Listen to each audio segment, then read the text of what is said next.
মারহাবা, welcome back to তানসাস life. আজকে দেখো কতটা সকাল, আমি এখন বাসে করে যাচ্ছি metro station, stadium metro station. তোমরা কেউ আন্দাজ করে বলতে পারবে এখন ঠিক এক্স্যাক্ট কটা বাজে? এই সময় সূর্য এখনও ওঠেনি, এখনও সূর্য দেখতে পাচ্ছি না আমি। এবার আমি মেট্রো থেকে দেখতে পেলাম সূর্যটা। মানে এরকম সময়ে ঘুম থেকে ওঠাটা আমার খুব কমই। সেই জায়গায় আমি বাড়ি থেকে বেরিয়ে মানে ঘুম থেকে উঠে রেডি হয়ে বাড়ি থেকে বেরিয়ে বাসে করে মেট্রো স্টেশন পৌঁছে সেখান থেকে গ্রিন লাইন চেঞ্জ করে এখন রেড লাইনে, ভাবা যায়? কিন্তু কিছু করার নেই, এখন আমাদের চলছিল COP28 ইভেন্টটা। চলে এসেছি এক্সপো 2020 মেট্রো স্টেশনে, রেড লাইনের last metro station. Expo metro স্টেশনটা কেমন দেখতে সেটা তোমাদের সাথে শেয়ার করে নিচ্ছি। এটা যেহেতু লাস্ট মেট্রো স্টেশন, এখানে এসে এখন প্রচুর ভিড়। COP28 চলাকালীন তো তোমাদের সাথে আগেই আমি শেয়ার করে নিয়েছি। আর এই যে ভেতরে চলে এসেছি, রেড জোন ব্লু জোন সব কিছু পাস করে এখন Al Wasl plaza, the heart of Expo. যতবারই তুমি এই জায়গাটাতে আসবে ততবারই তোমার একই রকম ভালো লাগবে, কখনো মনে হবে না যে ও বাবা এটা তো কালকেই দেখেছি। খুব সুন্দর একটা আলাদাই ভাইব কাজ করে এখানে আসার পর। আর এরকম একটা এত বড় স্ট্রাকচার দেখাই যায় না। এখানে বিভিন্ন রকমের প্যাভিলিয়ন হচ্ছিল, সেখানে বিভিন্ন রকমের সেমিনার চলছিল, তারই কিছু ছোট ছোট মুহূর্ত তোমাদের সাথে শেয়ার করার জন্য ক্লিপিংস রেখেছিলাম।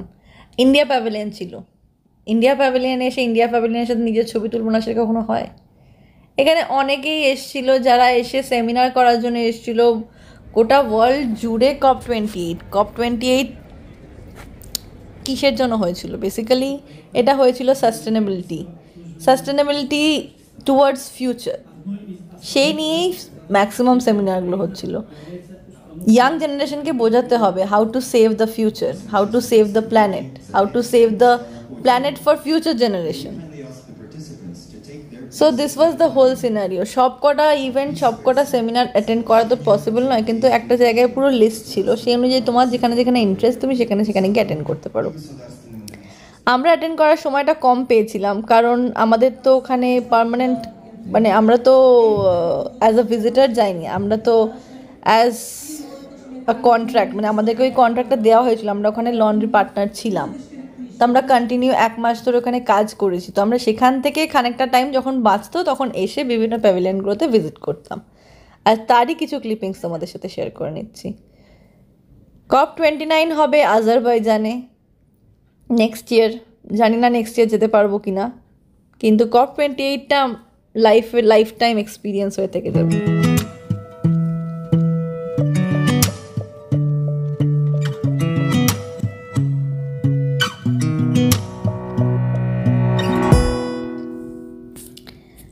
আর এই যে আমি, তখন শীতকাল, এখন তোমাদের সাথে ভিডিওটা শেয়ার করছি মেতে। এটা COP28 থেকে আমাদেরকে মেট্রো কার্ড, নল কার্ড দিয়েছিল, আর তার সঙ্গে দিয়েছিল একটা করে ওয়াটার বটল। যতজন ভিজিটার এসেছিলো সবাইকে দেওয়া হয়েছিল, if you show your blue passes you will get this. যারা যারা অ্যাটেন্ড করেছো, যারা যারা আমার ভিডিওটা দেখছো তারা তো জানোই, যারা দেখোনি তাদের জন্য এই ভিডিওটা শেয়ার করা। বিশাল বড় ইভেন্টটা হয়েছিল, প্রচুর প্রচুর প্রচুর লোক এসেছিল। আর তার মধ্যে থেকে এই কিছু কিছু স্পেশাল দৃশ্যগুলো আমরা দেখতে পাচ্ছিলাম। এটা দেখো, একজন হেঁটে আসছে। এক্স্যাক্টলি কী সিম্বলাইজ করতে চেয়েছিল সত্যি কথা বলতে আমি বুঝতে পারিনি, কিন্তু জিনিসটা দেখতে অন্যরকম লাগলো, তাই জিনিসটার একটা ছোট্ট ক্লিপিংস শেয়ার করে নিলাম তোমাদের সাথে। তোমরা যদি কেউ বুঝতে পারো এক্স্যাক্টলি কী বোঝাতে চাইছে এটার মধ্যে দিয়ে, তাহলে অবশ্যই কমেন্টে গিয়ে কমেন্ট করতে পারো। তোমরা সবাই যদি কমেন্ট করো কিছু না কিছু ভেবে, কোনো না কোনো জিনিসটা তো মিলেই যাবে, তাই না?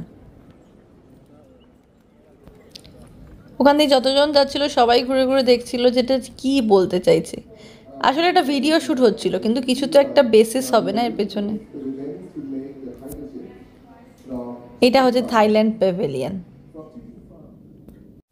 এক্সপো 2020 এরিয়াটা তোমাদের সাথে আগেই বলেছি বিশাল বড় একটা এরিয়া। আর এটা দেখো গ্লোব, টাচ স্ক্রিন গ্লোব। প্রথমে আমার বিশ্বাস হয়নি যে এটা টাচ স্ক্রিন, কিন্তু সব কিছু ডিটেলস তুমি এই গ্লোবে ক্লিক করে পেয়ে যাবে, কি ব্যাপারে কি জানতে চাও।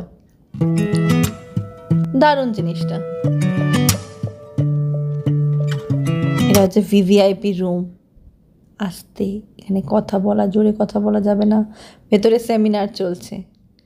এটা কোন দেশ, কোনো আইডিয়া করে যদি বলতে পারো আমাকে জানিও, তারপরে আমি বলবো কনফার্ম যে তোমরা ঠিক বললে না ভুল।